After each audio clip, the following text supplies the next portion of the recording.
Russia Ukraine युद्धाच्या काळात crude ऑइलच्या एका बॅरलची किंमत जवळपास $120च्या पार गेली होती।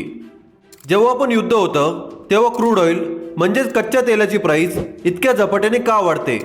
सगळ्यात पहिलं कारण म्हणजे सप्लाय चेन डिस्टर्ब होते।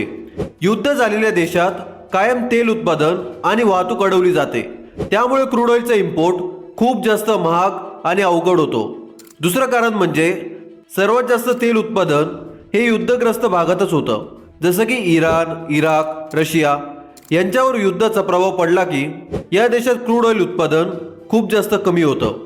आणि तिसरं आणि शेवटचं कारण म्हणजे युद्धाच्या भीतीने इन्व्हेस्टर तेल खरेदी करतात आणि त्यामुळे तेलाची डिमांड खूप जास्त वाढते, पण त्या प्रमाणात सप्लाय होत नाही, त्यामुळे किमतीत खूप जास्त वाढ होते।